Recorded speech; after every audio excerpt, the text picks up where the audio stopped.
Hello,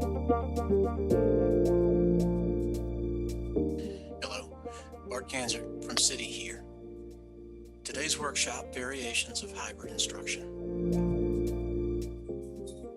Hybrid instruction can vary many ways. What makes it different is the question of the mode in which students are engaged. There are a number of different modes students can be engaged in online or face-to-face learning. One is fully face-to-face, where the student addresses the instructor in a personal, one-on-one, or multiple person format. There's fully in person, where the student will address the instructor in a live or an actual way, face-to-face in a room. There are blended courses that mix face-to-face elements or live elements with some sort of online or virtual variation of the course. Then there's a hybrid course. Now, hybrid is different from a blended course because generally hybrid means that there is a fixed time in which students are going to be face-to-face, non-virtual, or they're going to be virtual. That percentage can vary depending on rules of the institution, or it can vary depending on definitions. A general definition states 50% face-to-face, 50% online is a typical hybrid class. Types of hybrid classes include hybrid flexible courses, flipped classroom courses, mixed model courses.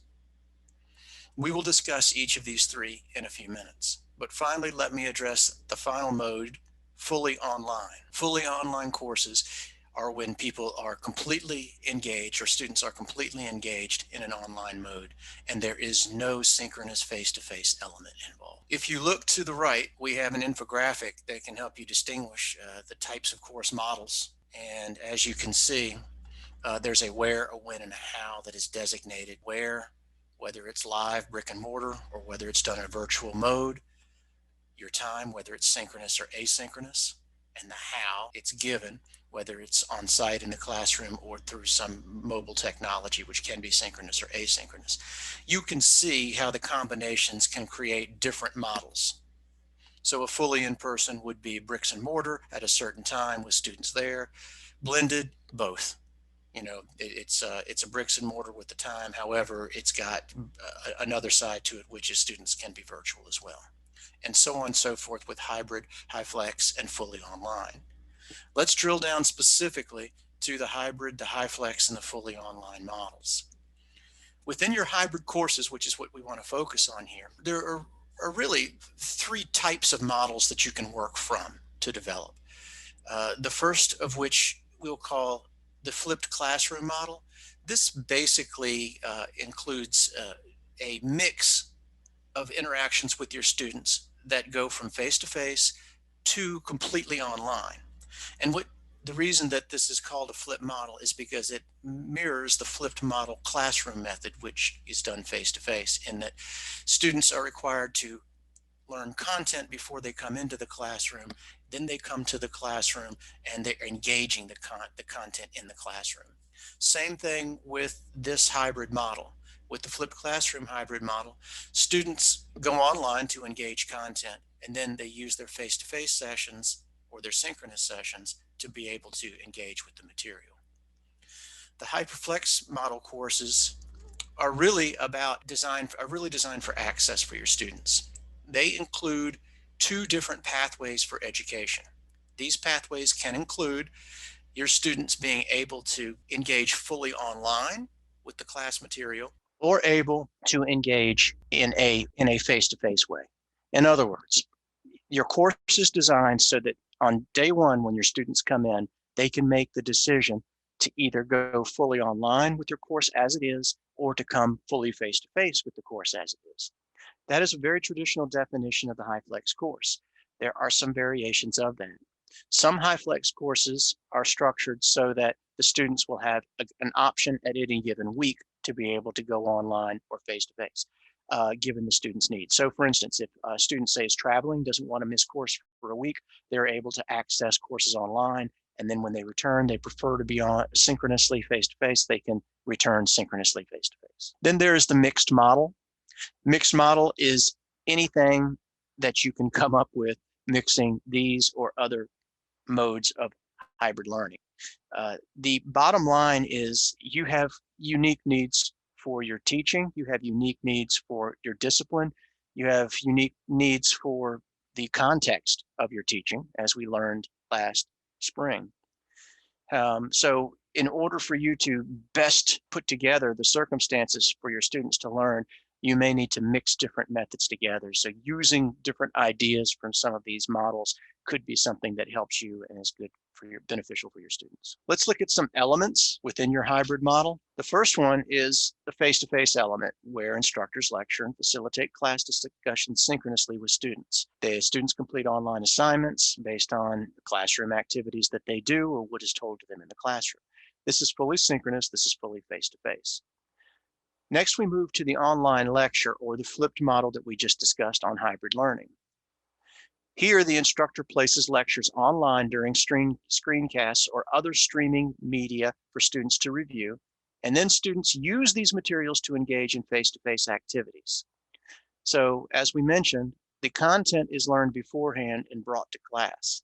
Now, once again, we're distinguishing the hybrid model in that the hybrid brings elements of the class online that are meant specifically to be only engaged online. So if you have, for instance, course material that you talk about in class, then post it online for reference later, that's really more of a blended model. The hybrid models are all designed so that there are specific elements that are totally to be done online, and then specific elements that are meant to be engaged face-to-face. Hands-on follow-up. This is where the instructor sets a consistent schedule whereby students learn materials online in video lectures or activities, and then come to lab for hands-on learning. This can be virtual or online. It can be in a lab circumstance, which is generally where we see this, or it can be in a classroom circumstance. And then the flex again, or the hybrid flex. This is where the first few weeks are comprised of face-to-face preparation, followed by an extended period, such as a month or more of online work with the potential for periodic student check-ins, either online or face-to-face. Once again, there are variations of this. Sometimes half the students could be completely online, another half could be completely face-to-face. Other times you could have students moving in and out of online to face-to-face as needed. As we said, your needs, the context of your needs within the class will determine the best model for you to use. And of course, the needs of your students are going to be very important for deciding on what's best. Here is an infographic of a student hierarchy of needs based on online learning. If you'll notice, structure is the base of the pyramid or rudimentary, and then learning and assessment is at the top of the pyramid. And if you compare this to Maslow's hierarchy of needs, you can understand that the learning and assessment is your higher order, whereas your organizational structure is your basic, but you must perform one need, satisfy one need before you can go build the other. So without organizational structure, there is no class. Let me go over some general standards for engaging in your hybrid modes. First of all, treat the hybrid site as if it were completely online when you're designing and developing it. Even though you have a good idea of what you want your students to engage online and what you are going to be talking about in the class, it's always best to make it more online than less online. Always make sure that you have full context of any assignments that are given. Even if you expect your students to understand what to do, provide an introduction and some sort of a release or summarization after the assignment. Keep a presence online, even if the majority of contact is face-to-face. So even if you have a blended course, make sure that you show that you're online, that it's not a static place.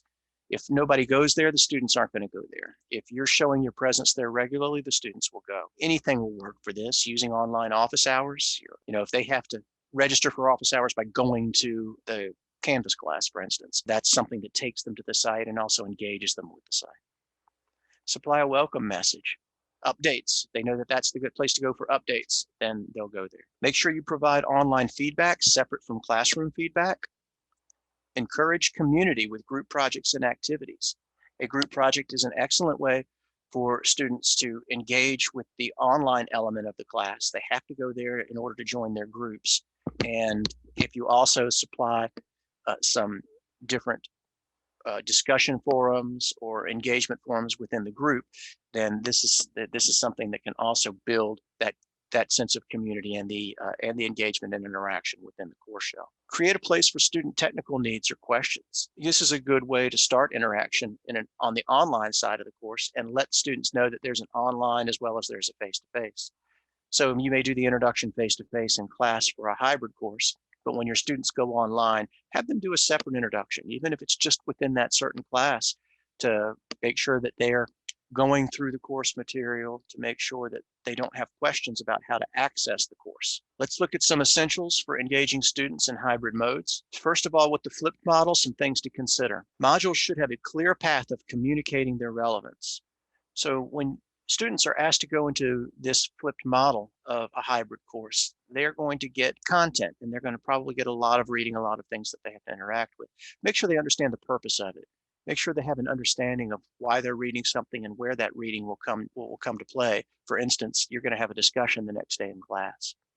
Provide some incentive for them to be going through the online part versus the face-to-face part. Sometimes the students may think that if they have to go to 2 different places for class, it could be twice the work.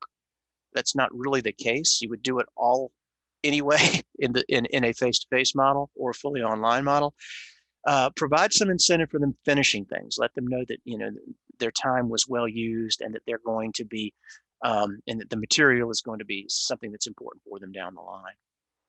Follow up with feedback, and that is an incentive itself. Some feedback that lets them know that they're doing the right thing or that they're on the right path. This can be this is something that can be done with formative assessments, or actually it can be followed up in the face-to-face classroom. Hybrid flex models. Make sure you keep contact with the 2 student communities, fully remote and fully face-to-face. You may have a great online course. It may work perfectly. If you have some students in the course that have opted to go fully online, they are still someone that needs human contact. You still need to make sure that you contact them as much as you do your face-to-face students. Make sure you give the same access to content for each group. What you do for your face-to-face must be duplicated for your online students in each of the modules that they do. So especially if you have students that are in and out with the hybrid flex model, make sure that each module is as good face-to-face as it is online, or vice versa. Once you've decided on your model or the needs of your hybrid model, ask yourself what keeps yourself from taking that next step. This is what's going to make the model that you choose or the model that you work with the best model. And I call these faculty fears. F, feeling inexperienced in online instruction. E, existing support mechanisms. A, absence of time for development. Or R, resistance to new models. Ask yourself these questions. Are any of these things that are in your way of making your course its next step above, or the best it can be? If you need more support mechanisms, ask what's out there. If you need time for development, find out from your chair what they can do to give you time for development, or what allowances there are for that. Is there any new technology out there that could be beneficial for your particular circumstance? These are all things that are very easy to ask and can be the step you need to make your course the best